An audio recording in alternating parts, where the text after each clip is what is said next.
দীর্ঘ সময় ধরে আটকে রইল ট্রেন, চরম ভোগান্তিতে নিত্যযাত্রীরা। সূত্রের খবর, যান্ত্রিক গোলযোগের কারণে দুর্গাপুর স্টেশনে প্রায় 2 ঘন্টা ধরে বর্ধমান আসানসোল লোকাল ট্রেনটি আটকে থাকে। পরে যান্ত্রিক সমস্যা মিটলে ট্রেনটি আবার গন্তব্যের দিকে রওনা দেয়। এক যাত্রী শ্রাবণী চক্রবর্তী জানান, তারা ভেবেছিল ঠিক সময়ে গন্তব্যে পৌঁছে যাবে, কিন্তু এতক্ষণ ট্রেন আটকে থাকায় তাদের চরম সমস্যার মধ্যে পড়তে হয়েছে। এর মধ্যে এই বাচ্চাটা ধরুন ছোট ছেলে, খাওয়া দাওয়ার অসুবিধা, এবার গিয়ে আমাকে অনেক কাজ বাজও আছে।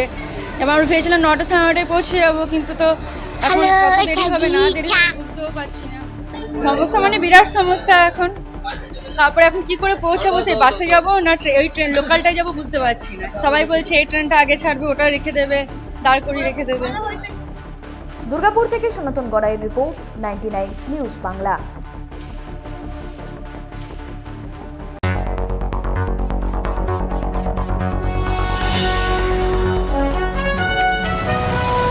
আপনারা দেখছেন 99 নিউজ বাংলা।